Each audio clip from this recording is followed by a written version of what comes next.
Have you ever wondered what a man truly gives when he sleeps with someone? It's not just the body, not just the movement, not just what happens on the surface. What he offers, often without knowing, is his soul. A soul hungry, not just for sex, not just for touch, but for validation, for affection, for the aching, impossible desire to feel chosen. But that offering doesn't always wear the robes of vulnerability. It comes disguised, cloaked in lust, in dominance, in hunger that looks physical but is entirely spiritual. Beneath skin brushing skin, there is a current, deep and electric. A current of ancestral longing passed down from fathers who never spoke, grandfathers who never touched, boys who were never told they were enough. At the root of every act of supposed desire is something more ancient, because a man's deepest yearning isn't sex, it is to be seen, to be felt, to be recognized as whole, even in his brokenness. And when a man kneels before a woman's body, mouth open, hands trembling, it is not pleasure he seeks. It is affection he never received. He is trying, through the body, to feel a softness he's never known, a place to rest. It may look like lust, but it is grief, 1,000 unshed tears disguised as power.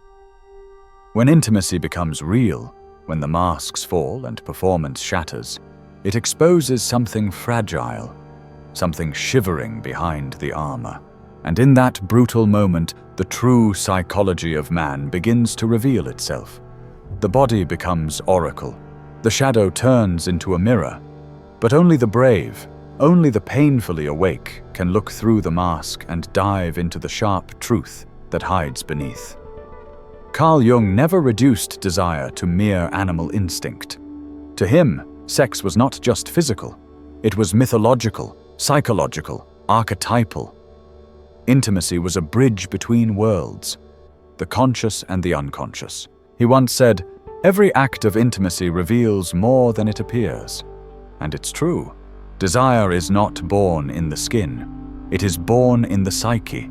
Every movement, every gasp, every involuntary pull is a story, a signal from the unconscious speaking in gestures, in rhythm, in silence. Sex is not just friction. It is energy meeting energy, shadow meeting shadow. When the wrong woman enters a man's life, what should have been pleasure becomes drainage. Spiritual, emotional, even physical. That's why so many men feel emptier after sex, not fuller. There's a fatigue that has nothing to do with the body.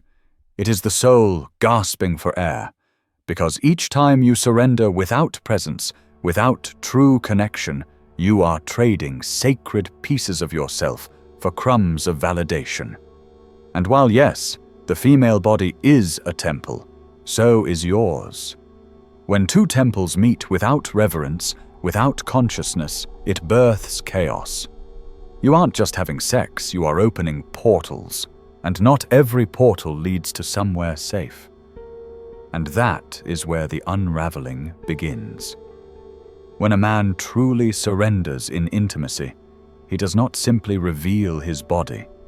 He reveals his wounds, the fear of rejection, the insecurity wrapped in muscle, the silence thick with a history no one ever asked him to share. Visceral intimacy is not about sex. It is about the unbearable vulnerability of being emotionally naked, to be touched and not just felt, but seen. It is in the gaze between movements, the stillness between breaths, that the invisible child appears, the boy who only ever wanted to be loved without having to earn it. And that is far more terrifying than physical nudity. In those moments of closeness, how many men crumble inwardly while their face stays firm? The mask doesn't fall with shouting, it dissolves in silence. One touch, and the echo of abandonment returns. One small gesture, and a scar buried in time reopens. Jung said the unconscious is always speaking. In intimacy, it screams. The body becomes the stage where the soul performs its pain, often for the first time. This is why so many men retreat when it gets too real. When closeness arrives, the mirror appears. And not every man is ready to face who he really is. The collapse of masculine strength doesn't begin with war. It begins with a single touch, an honest moment that seeps through the cracks in the armor. That moment wakes something ancient, something quiet. And while that awakening is sacred, it is only the beginning. Because most men have been taught that pleasure is technique, that sex is a performance. Do it well. Impress her. Be a man. Prove your worth. But true desire, the kind that heals, the kind that connects, lives in another realm entirely. To give pleasure, when conscious, becomes an act of spirit. It becomes a journey inward, toward the forgotten part of yourself. That soft, hidden center the world taught you to bury. Jung called it the feminine within the man. And here lies the paradox. When a man surrenders fully, when he stops pretending, he does not just touch the other. He finally touches himself, the part he exiled. Sacred pleasure is not about domination. It is about presence so overwhelming, so honest, that the mask falls away and what is left is simply truth. That's when sex becomes soul. That's when touch becomes a ritual. When silence speaks louder than moans. When listening replaces performance. Real love doesn't begin with another. It begins with the courage to meet yourself, without flinching. That moment, when a man stops seeking approval and begins practicing presence, is when he begins to heal. But many are afraid of that stillness, afraid of love not because it's foreign, but because it requires honesty, because beneath the longing to be held is often something even deeper, the desperate need to be approved of. That's where the trap is born. When the hunger to be chosen outweighs the ability to love yourself, a man begins to shape-shift. He bends, he molds himself to fit her desire. He forgets who he is, all for a glance, a compliment, a moment that whispers, "You are enough," even if it never lasts. He becomes the man who always says yes, who gives everything, who waits, and still is left behind. And he doesn't know why, because he's not doing anything wrong, he's simply lost himself. Excessive kindness is often just pain dressed in virtue. It is not love. It is begging in disguise. A theater of performance, hoping to be rescued. But no one can save a man from a wound he refuses to name.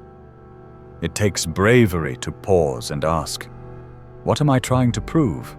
Because sometimes the perfect partner act is just a mask covering a ruined sense of self-worth. And when he begins to see that, really see it, something inside starts to crumble. The mask begins to peel. Jung once said, "What you do not make conscious will appear in your life as fate." And that is exactly what happens.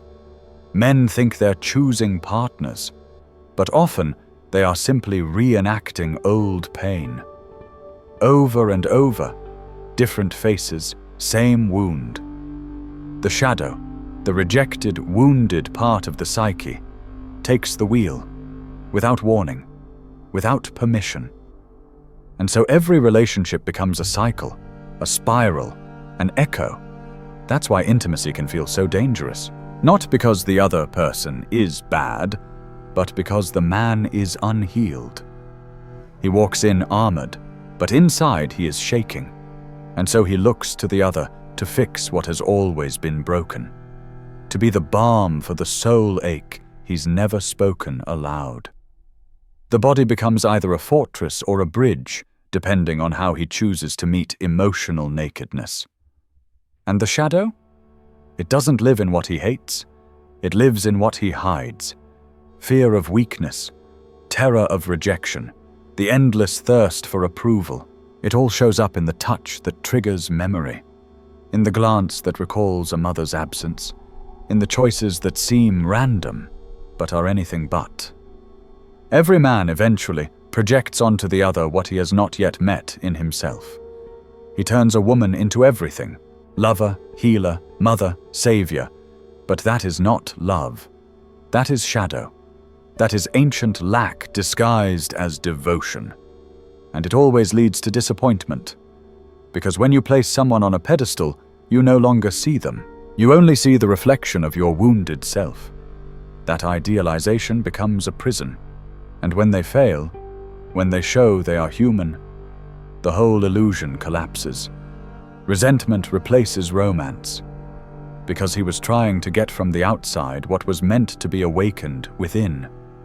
His sleeping animal, his denied softness, his divine presence. In that desperate scramble to feel whole, many men lose themselves. They confuse intensity with intimacy, control with connection, chaos with passion. But no woman, no matter how divine, can be the mirror he refuses to look into himself. True healing starts there, in the quiet room where no one's watching, where the performance ends, where a man finally meets his own reflection and does not look away. Most men spend their lives waiting for a kind word, for approval, for someone to tell them they are enough. But here is the truth. That validation, if it comes from the outside, will always vanish. It will always expire. Real healing begins the moment a man chooses himself, when he stops asking to be picked and picks himself. Self-love is not a meme. It is a living act, a devotion, a practice of standing still in your own silence, of not running from the void, but walking through it. And in that walk, everything changes. Intimacy stops being a mask. It becomes a mirror. Desire stops begging. It becomes invitation. Sacred pleasure becomes a return, not an escape. The shadow becomes your guide. The silence becomes your teacher. And the soul, once in ruins, begins to rise. But not every woman deserves access to that rising. Sex, when unconscious, is not neutral. It is a portal. And if you're not awake, it can be a trap. There are women, just like men, carrying chaos. Addicted to drama, disconnected from themselves. When you join with that, you don't just touch her, you absorb her pain, her patterns, her ghosts. And suddenly, you're drowning. And you don't even know why. She's not evil, but she is unhealed. And you thought it was desire, but it was fusion. You believed it was chemistry, but it was contamination. You leave the encounter feeling weaker, not stronger. Your clarity gone, your purpose dulled, your essence drained. And still, you convince yourself it was pleasure. But her story lives in her body. Her unspoken pain speaks through her touch. And if you're not conscious, you take it all in. Sex is not just penetration. It is energetic integration. You're not just sleeping with a body. You are merging with everything inside it. So if you keep offering yourself without discernment, if you keep confusing emptiness for connection, one day your soul may forget how to return. Now be honest. How many times have you left a bed more lost than before? How many times have you called it pleasure when it was really erosion? You know now. You can't pretend you don't. You understand this isn't a game. It is ritual. Your body is an oracle, and every intimate choice either resurrects you or buries you deeper. So the question is not, do you desire? The question is, do you choose sacredness over scarcity? Will you keep giving yourself to those who only want pieces, or will you start demanding a love that honors the whole? Because what we're speaking of here isn't just about sex. It is about who you are when the masks fall. It is about coming home to yourself. Fully, finally, truthfully, not performance, presence. You see, there's a sacredness in learning to be alone. Not lonely, alone. In the kind of solitude that strips away the noise, the pretending, the need to constantly prove you are worthy of love. It is in that stillness that a man begins to remember. Remember that he was not born to perform. That his value does not hang on his achievements, his strength, or his ability to please someone else. He begins to understand that love, in its truest form, cannot be earned. It can only be received by one who already knows he is enough. That realization breaks something open, because for so long, many men believed they had to deserve love, to chase it, work for it, ache for it, win it like a prize at the end of a war. But the deeper truth is quieter. Love does not respond to performance. It responds to presence, to awareness, to a kind of still inner confidence that says, I am here, I know who I am, and I refuse to disappear to be loved. And it is in that knowing that everything begins to shift. You stop chasing people who see only fragments of you. You stop giving yourself to those who cannot hold your fullness. You stop kneeling at the altar of approval. Instead, you rise, not in arrogance, but in clarity. And that clarity is rare. That clarity is sacred. Because the world has taught you to hide behind roles. The strong one, the funny one, the provider, the protector, the silent man who swallows pain like medicine.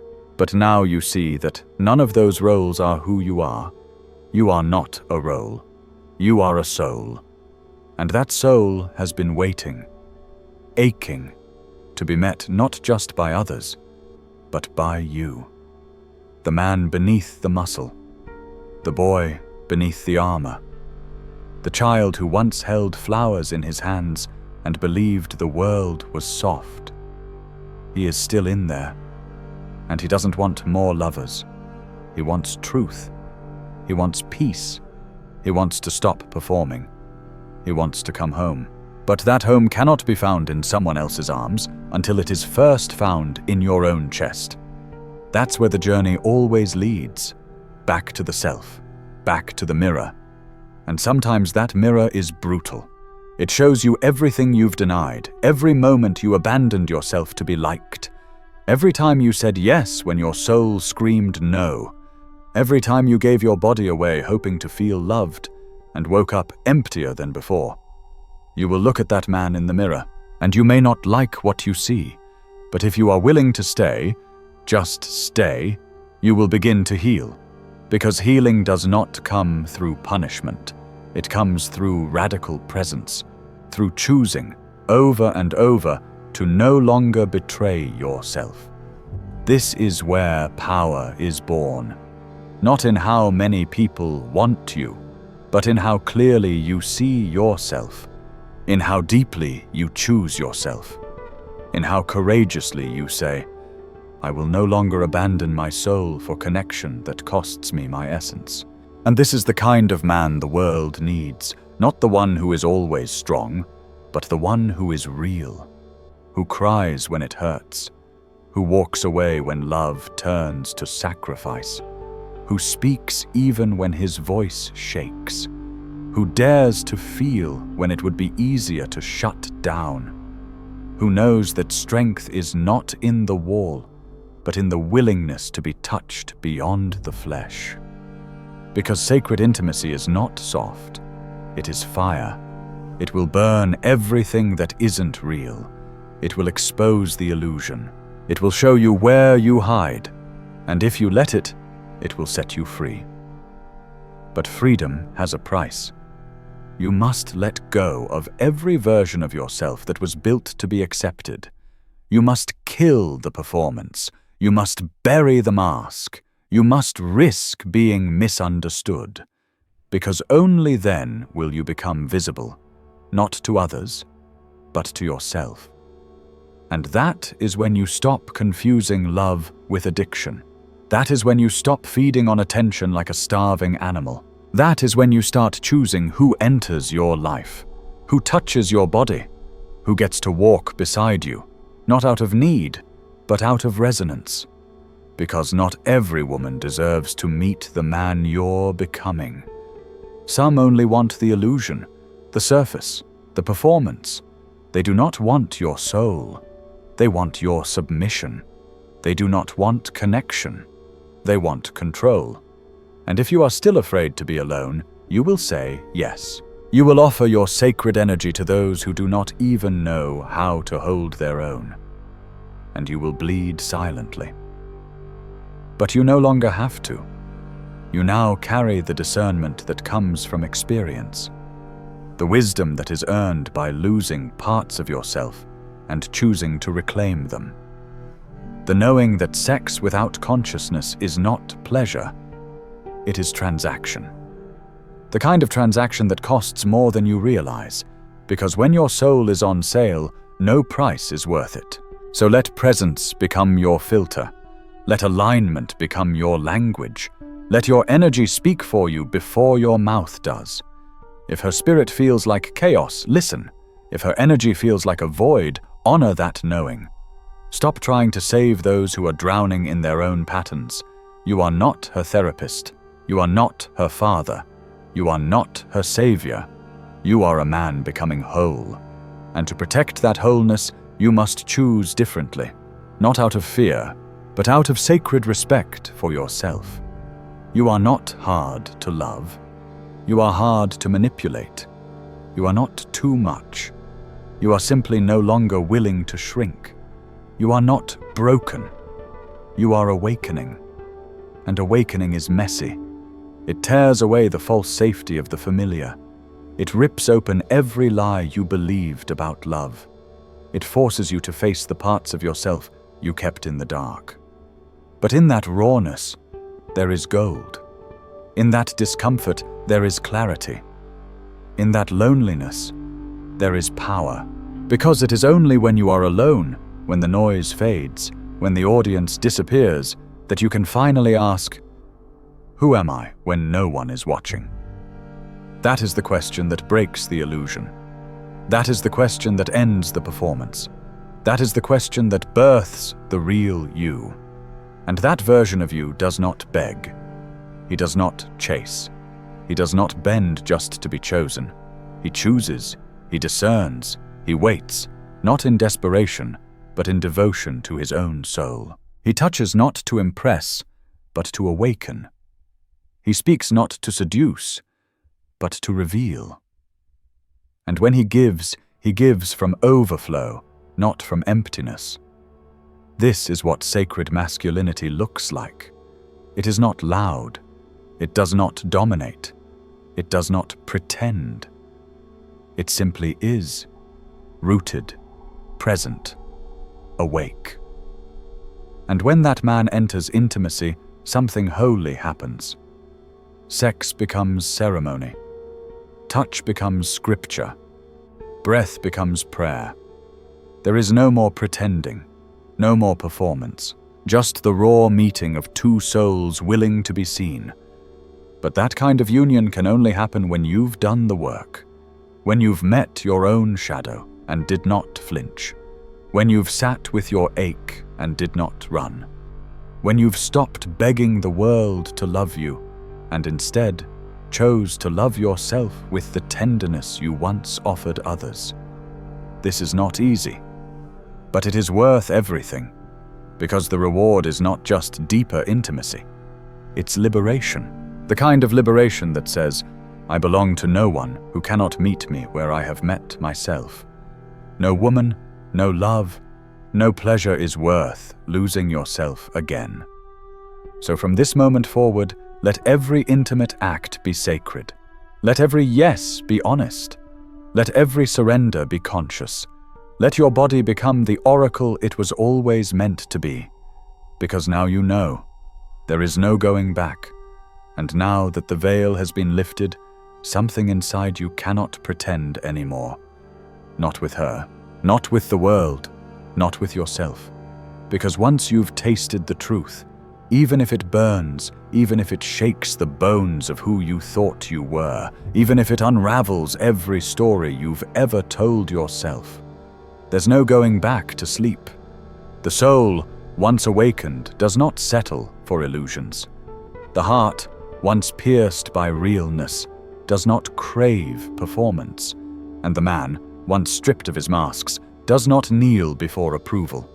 He stands, maybe for the first time, and from that standing comes a quiet power, not the kind that conquers, but the kind that sees, feels, knows, the kind of power that doesn't need noise to be felt, that doesn't scream for attention, that doesn't bargain for love. A man like that stops confusing chaos for connection. He stops giving his sacred presence to those who cannot hold it. He no longer sees his tenderness as weakness or his silence as failure. He understands. His presence is the offering. His stillness is the gift. His truth is the boundary. This is the revolution, not one that starts outside, with women or lovers or partners, but inside, with the man who finally says, no more self-erasure for the illusion of love, no more sex without soul, no more seeking mother in the body of a stranger, no more giving away the deepest parts of himself just to silence the ghost of loneliness. Because loneliness is not solved by proximity, it is solved by authenticity. And you are not meant to be everyone's home. You are not meant to be consumed. You are meant to be met. And to be met, you must first meet yourself where it hurts the most. In the ache, in the hunger, in the mirror. That mirror will show you the boy you once were. Small, soft, sensitive. Before the world hardened you. Before you were told to be useful instead of honest, strong instead of soft, desired instead of understood. That boy is still there. He's been watching, waiting for you to stop betraying him. And now you have. With every truth you've faced, with every pattern you've broken, with every time you've chosen presence over performance, you've taken a step toward wholeness.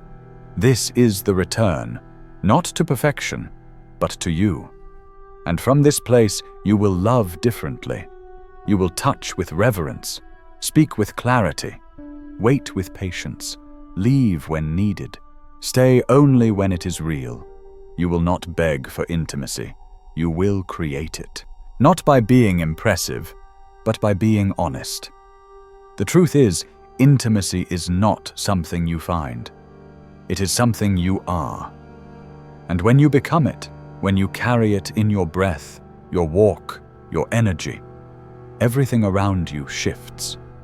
You stop attracting those who feed on performance.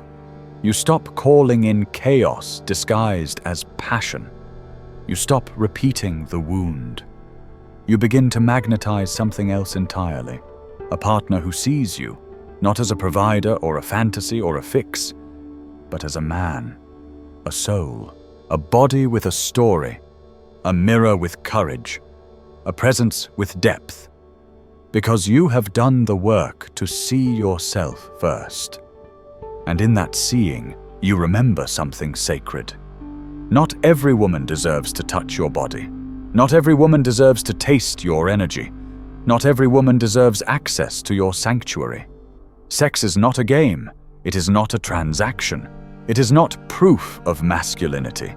It is a ritual, a merging, a moment where your entire system, mind, body, soul, opens. And if the one before you does not carry awareness, presence, reverence, then you are not making love.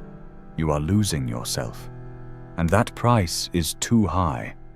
You've paid it before, in confusion, in silence, in the hollow fatigue that follows an unconscious encounter. That's no longer a mystery. You know why you feel empty. You know why you feel drained. Because what entered you was not just another body. It was another story, another wound, another echo of chaos. and your soul absorbed it all. You were not weak for that. You were simply unaware. But now you are awake. And with that awareness comes choice. And with choice comes power. And with power comes responsibility, not just for who you let into your bed, but for who you become when you're alone. Because the real shift doesn't happen during intimacy. It happens in solitude. In the silent moments when you sit with yourself, unguarded, and ask, "Do I love this man I'm becoming?" That is the deepest question. And the answer, that's what changes everything. Because if the answer is yes, you no longer sell pieces of yourself for scraps of affection. If the answer is yes, you no longer fear being alone. If the answer is yes, you no longer offer your sacredness to chaos disguised as chemistry. You walk away, not bitter, but clear. You say no, not cold, but conscious. You stay only where there is truth. And truth does not need to shout. It simply is. Truth speaks in presence, in patience, in alignment, in that steady feeling in your bones that says, "I am safe here. I am seen here. I am not shrinking here." That is where you belong, not in places where your soul is starved, not in beds where your presence is used, not in lives where your truth is too much, but in relationships where your silence is welcome, your shadow is honored, your softness is sacred, where you no longer need to prove, where you can rest, where you can breathe. But even that kind of relationship is not the reward. You are the reward. The way you see now, the way you feel now, the way you no longer abandon yourself now, that is the treasure. And no one can take that from you.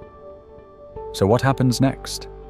You live, you breathe, you love, but with eyes open, with soul intact, with discernment as your compass and wholeness as your baseline. And when desire rises, you no longer chase. You choose. You invite. You dance with it, not to escape yourself, but to meet another from fullness. That is sacred sexuality. That is awakened masculinity. That is what it means to make love not from need, but from presence. Let the world call it radical. Let the asleep call it weakness. Let the unconscious call it soft. You will know better, because you have felt the difference, because you have lived the contrast, because you now understand you are